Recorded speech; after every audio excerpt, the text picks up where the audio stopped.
Okay, for this video, I'm gonna use my actual voice, but since I have an accent, I'm gonna try to talk extremely slow to masquerade my accent. Now, how to see bad marriages or relationships in astrology is very simple. There are tons of different ways. How to see bad relationships is if you have Mars placed in the fifth or the 11th house. How to see bad marriages, whether it's with a spouse or just a fiance, you have to look for if you have Mars placed in the first or the seventh house. See, one of the reasons why Mars becomes a culprit in this situation is because Mars represents fights, arguments, built up aggression, built up tension. That's because Mars rules Aries. Aries represents aggressive energy, whereas Scorpio, which Mars also rules, represents chaotic or hostile sort of energy. So wherever Mars goes, even in the transits, you would notice that Mars brings that aggressive and hostile energy wherever it's placed. I've studied this for the past few years, so I doubt I'm incorrect with what I'm saying. And if someone thinks that I'm wrong, then prove it. Mars, just like most planets do, it has an opposite aspect, meaning it could be placed in the 11th house, but it opposites the house that is opposite the 11th house, which is the fifth house, meaning it's giving its energy to two houses no matter where it is placed at the same time. So if you have it placed in the 11th house, it's almost as if it's still in the fifth house at the exact same time. A lot of these astrologers on TikTok, they like to call themselves professional astrologers, but they don't even mention this sort of aspect. They just give you one placement, which is terrible too, because they call themselves professional astrologers on their TikTok bio, but well, what's so professional about that if they're giving you half-ass information? Or if they're giving you half-ass information, then they're giving you half-ass work too. But yet y'all waste your money on those people. You might as well just waste your money on me instead. And I'm calling those frauds out too, because they be feeding y'all bullshit. Example number one. The fifth house actually represents relationships, as in love relationships. It represents your dating partners, the people you have sex with as well. So it also represents your sexual partners.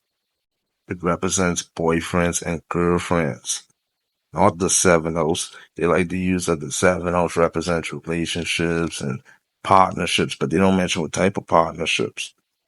No, the seventh house does not represent relationships or your sexual partners. You want to know what the seventh house represents? The seventh house represents marriages. It represents how you interact with your spouse. It represents your spouse and fiance. So the seventh house indicates information solely about the marriage. This means if you were to go in a relationship right now and that person becomes your future spouse or fiance, then the fifth house becomes irrelevant in this situation. The seven and the first house would only matter. But what if you go in a relationship with someone that you never end up marrying or becoming engaged with? Then that's just solely the fifth house. 11th house also, because planets in the 11th house aspect the fifth house.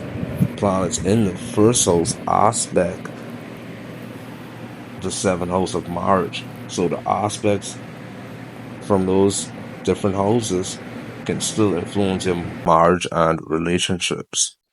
Let's use Exhibit A, right? This is Left Eye's sidereal birth chart. Look at her chart. What do you see in the seventh house? You see a Rahu and Mars conjunction.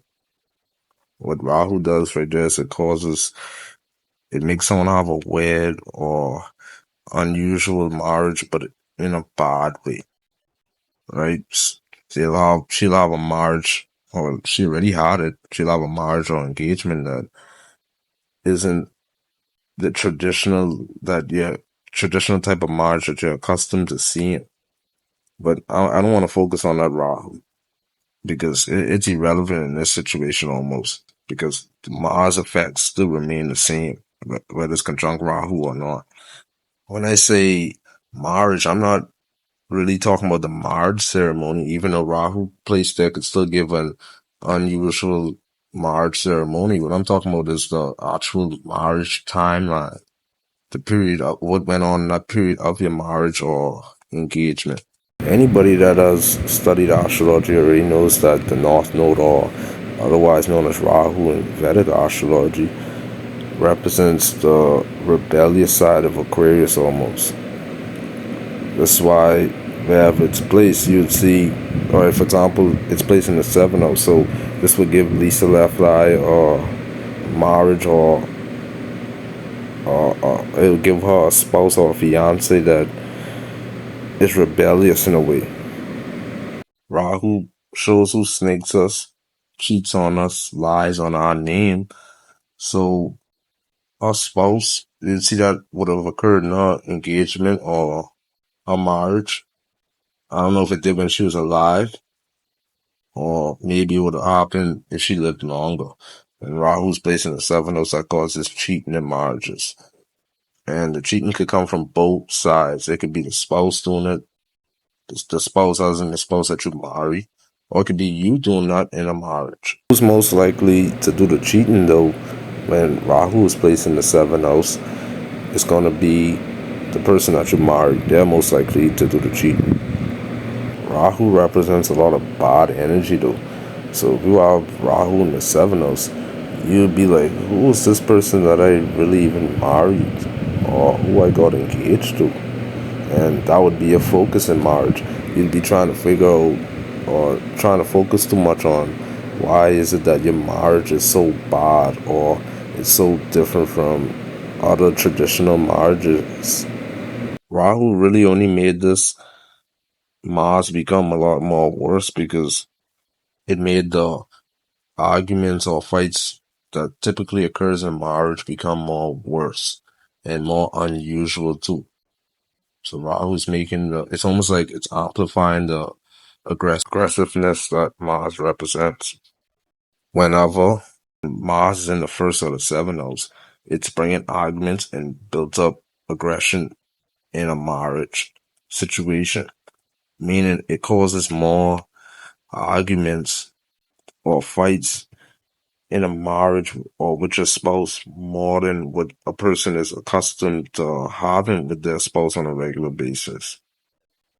This makes the marriage become more argumentative than any other typical marriage would be like.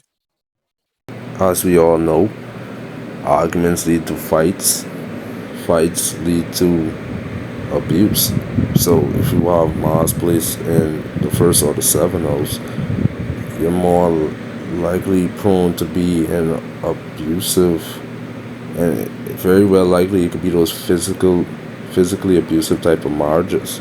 That's because Mars is bringing its aggressive energy wherever it's placed, right? Like I mentioned earlier. So if it's in the 7th house of your spouse, that means your spouse probably carries a lot of that aggressive energy.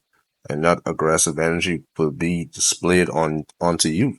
Or it could be that you have that aggressive energy because when Mars is in the 7th house, it aspects the 1st house of your personality. Meaning you could be a person that tends to get angry very easily. A good part about this type of Mars is that it makes you overprotective of your spouse, but in a good way actually. Meaning you would be the type that gets into a fight or an argument to defend your spouse. So that's a bonus. That's a great positive remark right there by this placement. There are about 4 different ways I can explain why Left Eye had such a bad marriage. One, in a tropical chart, you would see that the Rahu Mars conjunctions in the Aquarius sign. This would make Aquarius would bring a lot of weird and unusual energy towards a marriage and interactions with a spouse. Mars and Aquarius in the 7th house would make arguments happen for weird or unusual reasons. mainly due to the fact that her spouse would carry a lot of Aquarius traits, and Aquarius traits is about doing things that are unorthodox. So when Andre Bison, who was her husband at the time when she was alive, would do weird or unusual things, this would cause arguments or a lot of built up tension in the marriage. That's just a tropical chart interpretation. If we go back to the sidereal chart, you could easily look at three causes of why she would have had a bad marriage. Well, first you see that the Rahu Mars conjunction is in the Capricorn sign, right? Capricorn is about what? It's about restrictions, trying to have control, structured things. It's about limitations. Rahu's about foreign or exotic things, right? So this would make us her spouse or any guy that she would have married or become engaged with be of a different ethnicity. Being of a different ethnicity requires for two people to come into an agreement with each other's differences and cultural background. This causes a lot of arguments in their marriage because her husband Andre, he's accustomed to doing certain things because he grew up specifically, or he has a certain cultural background, which means when he does these certain things, it would irritate Lisa Left Eye. And since she's irritated, now that Mars energy comes out and it causes a lot of aggression and anger in that marriage. It causes a lot of fights and arguments. And not just because he's different culturally, but also because of her. She's also different culturally, and so she would try to control the marriage through her ways of doing things. Her ways of doing things is the cultural background she grew up with.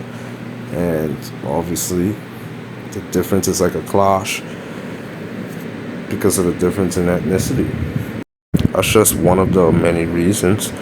Another reason, you could just simply say Mars is in Capricorn, and since Capricorn is about trying to control and structure things or restrict things, you would see Lisa Left Eye put a lot of her energy into trying to control her spouse, control the marriage, try to tell her spouse what to do, and vice versa. Her spouse would do the same thing, but it wouldn't work. That same Mars placement makes someone meet their spouse in their work environment because Mars rules her 10th house of work environments. Another reason why that marriage was bad is because her 7th house lord or 7th house ruler, which is Saturn, is in the 11th house. Whenever that happens, someone meets their spouse through the introduction of their friends. And sometimes it actually even happens at a friend's party. But if you look, that Saturn in the 11th house would represent her husband. Look at that as if that is her husband in a human embodiment, but this human embodiment is within a birth chart. And you see that Saturn is conjunct the Sun. This Sun influences their marriage a lot because Sun represents ego, narcissism, and independence. This makes her have a spouse that is very independent by nature, meaning that her husband would be very difficult to control, which isn't too good, because if you can't control someone in a marriage or relationship, then they're more likely to cheat or something. Follow me on the other apps I'm out.